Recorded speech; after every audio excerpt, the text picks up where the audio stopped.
If Tom Brady and Roger Goodell can't settle in the coming days, Judge Richard Berman wants them back in court August 31st and hopes to rule by September 4th. Although he told the sides not to hold him to that date, it's a quick turnaround, which would be just 6 days before the Patriots season opener. Brady's suspension would then begin the following day, September 5th, according to our Sal Palantonio. Now we bring in one of Brady's former teammates, friend of the program, ESPN NFL analyst Damon Woody. Good morning. Good morning. Good morning. Let's get right to it. What should Brady do? I think he should continue to fight. I mean, listen, we're talking about your last name. We talk about your legacy here. I mean, this is something that he's worked and crafted over a long period of time, and for him to quote unquote potentially settle or give up on it or admit guilt or admit guilt. I mean, that would be a huge mark on his legacy. You look at the court case. What Judge Berman has mentioned in his last court hearing. I mean, there's a lot of question marks. A lot of things that he attacked the NFL on. So if you're Brady, you're feeling momentum right now. You're feeling pretty good about your case, the potential outcome of the case. Even if you lose, people still want to say you went down swinging and fighting against the NFL. I think in the end that will still be a win for Brady as far as his legacy is concerned. I like it. What do you think, Stephen A? Fair enough, but what the hell happened to your position on Tom Brady when this first went down? Nothing happened to it. Nothing happened to it. I'm just being real about it right now. Well, I know you're being real about it. I'm not questioning your realness. I'm asking you, what happened to your position? You were on SportsCenter. Right. When the ruling came down, and you said you were disappointed in Tom Brady. Okay. You said that you felt he was guilty. So I still do. You asked me if I'm in Brady's shoes, what would I do? And I said I would continue to fight. I would fight it. Okay. So you're saying you would continue to fight even though you believe that he's guilty? Yeah. I mean, listen, if I'm in that man's shoes, why not? Why not fight it? Okay. Well, here's my thing. Tom Brady, I personally believe he shouldn't be suspended. I personally believe this is much ado about nothing. I can't believe it has lasted this long. All of those things are true. But to me, I would stop short of if I'm Tom Brady, of just admitting that I lied. So I get that argument, and I don't totally disagree with you and Skip on that. But if you are willing to admit you were uncooperative, then you played a role in the NFL drawing the conclusion that they've drawn. And if that's the case, what level of culpability do you deserve for that? That's where we all have to, I mean, I don't know how we get to a point where a settlement is reached. I personally don't understand for the life of me why the NFL is insisting that Tom Brady admits guilt in all of this. Listen, you want the brother suspended. As long as there's a suspension that takes place, I think it's absolutely foolish and petty for the NFL to insist that he admits guilt. But so long as he gets a suspension. Now, to me, if he gets the suspension and it's acknowledging that he was uncooperative, I think that should be enough, and I don't think it should be anything to fight about after that. Because if you're Tom Brady, you have to at some point acknowledge you brought all of this on yourself. At least be willing to admit, hey, if I had acted better and a bit more cooperative, it may not have gotten to this point. At least be willing to admit that. As long as he's willing to admit that, as far as I'm concerned, it should be over. But who knows? I mean, right now, I'm exhausted talking about it, to be quite honest with you. I'm disgusted with it. I just think it's petty. I think it's petty. Deflated footballs, 8 months? 8 months because of deflated footballs? I mean, damn. It's ridiculous. But it is what it is. Okay, but Stephen A., you know and I know this has become so much bigger than deflated footballs.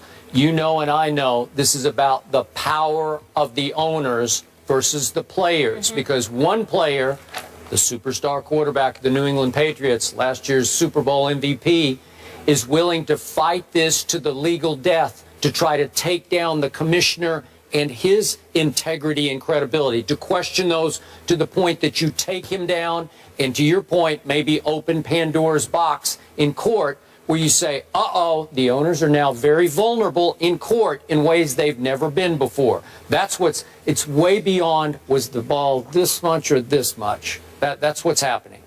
But let me bring it back to, okay, go ahead. Sure, go ahead. Okay. Go ahead. Go ahead. No, Back go to ahead. Mr. Go ahead. Woody. Okay, you stand by your position. You believe he had some guilt in this. Correct. Even though we have no smoking gun, we have, as Judge Berman has concluded, no direct evidence. It seems like the whole process was very unfair to Tom Brady, and we have, as Judge Berman called it, the quantum leap from the Wells report to all of a sudden a 4-game suspension for what exactly? Non-cooperation? It doesn't make sense to Judge Berman. At least he's picking away, shooting holes in the NFL's case. Yet you stand by your position that you believe he was guilty. Why? Because I think, you know, the lack of cooperation. I think, you know, the destruction of the cell phone. To me, I go off common sense. My antennas are up as far as that's concerned. Why would you destroy your cell phone right in the meat of the investigation, when they're about to, you know, interview or need certain information off of the cell phone? You kept your prior cell phone, but you destroyed the one that the league was looking at. That is okay. There's some I can't. That's something I just can't get over right now. Okay, I get that, but in fairness to Tom Brady, you realize his agent told him before he was interrogated by the Wells people that your cell phone cannot come into play here via the NFLPA. You cannot, they cannot invade your right to privacy, so that will never become an issue. So that's all that he knew at that point, and they already had all of his texts, because it takes 2 to text, from Jastrzemski, the equipment manager, who they had his cell phone. They had the other McNally's cell phone. So anything Brady had texted to either of those guys, they had in their possession, and there was no smoking gun. So, but Skip, how do you what sense can you make of the whole destruction of the cell phone? What sense can you make of that? I think we were told that Don Yee told him. He told. That's what I just said. Yeah. No, they said. You know, he told him before. You don't have to worry about it. And then Brady said, just recurringly, I often destroy. I don't destroy it. I just change cell phones. But I just find that the timetable so suspicious. Suspicious. Yeah. Right in the middle of the investigation, all of a sudden you destroy it. To me, it's just I give a lot of pause to that right there. Okay. Have you heard anything internally from people you know around the Patriots who have suspicions of this? No. Of what Tom knew or didn't know? No. Okay. Okay. Just checking for the record. Yeah. Okay. So you're just going on your own instincts. You think he was more than generally aware of what was happening to the footballs? I think so. Okay. And from what we understand, he brought it on himself, man.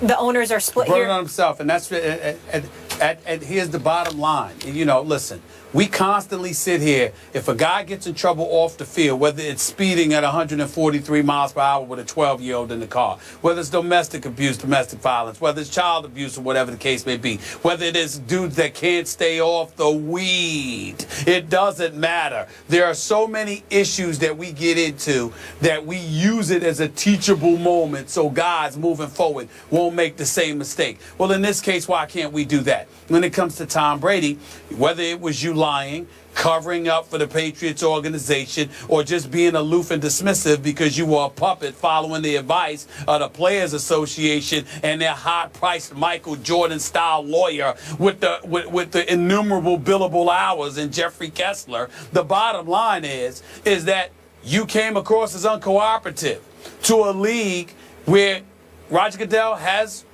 dominion.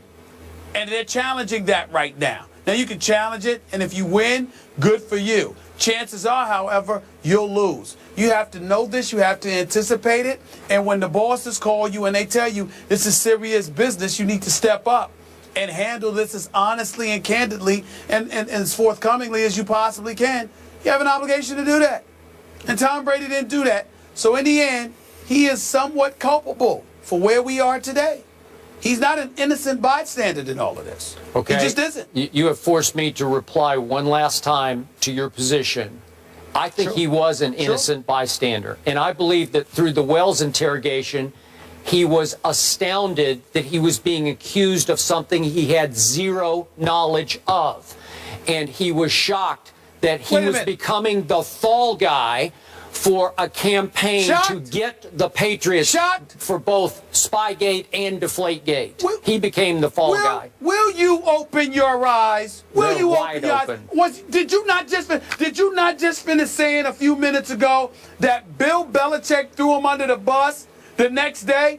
Ask my quarterback. I don't have anything to do with that. So what was he blind to?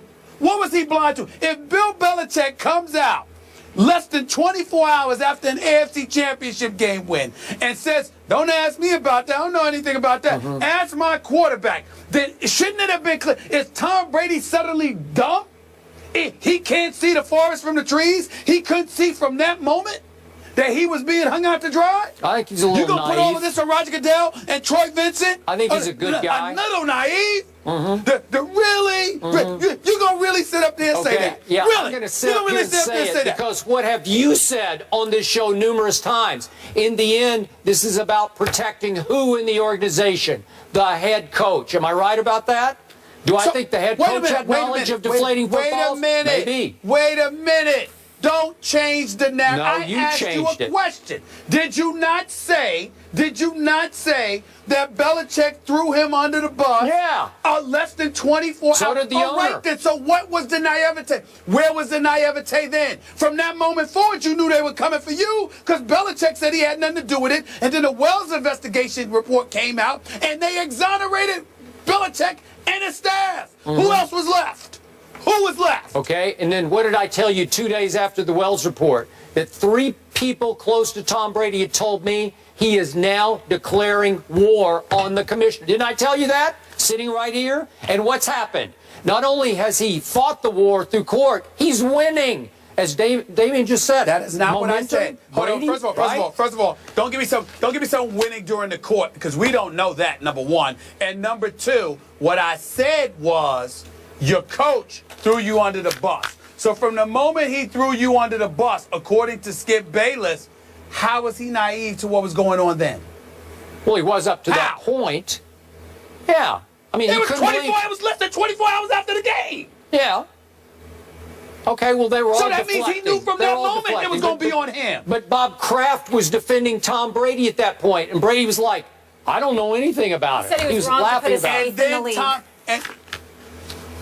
No, go that's ahead, later. Joe. That was later. That's what you do. Because when it comes to your favorites, you got blinders on. You don't want to see. You don't want to see what he did. Oh, no, he's innocent. He didn't know. Okay, this is what he's saying, Damien, Molly. Oh, Tom Brady didn't know. I mean, Bill Belichick, no, he didn't do anything. Speaking of memory loss, you're the guy who just last week finally said, you know what? I don't think Tom Brady knew anything about this. You told me that on this show. I said that I said that I don't believe that he had the footballs deflated. My point to you is that from the moment Bill Belichick threw him under the bus, it was clear that he was going to be a target. That's a different discussion.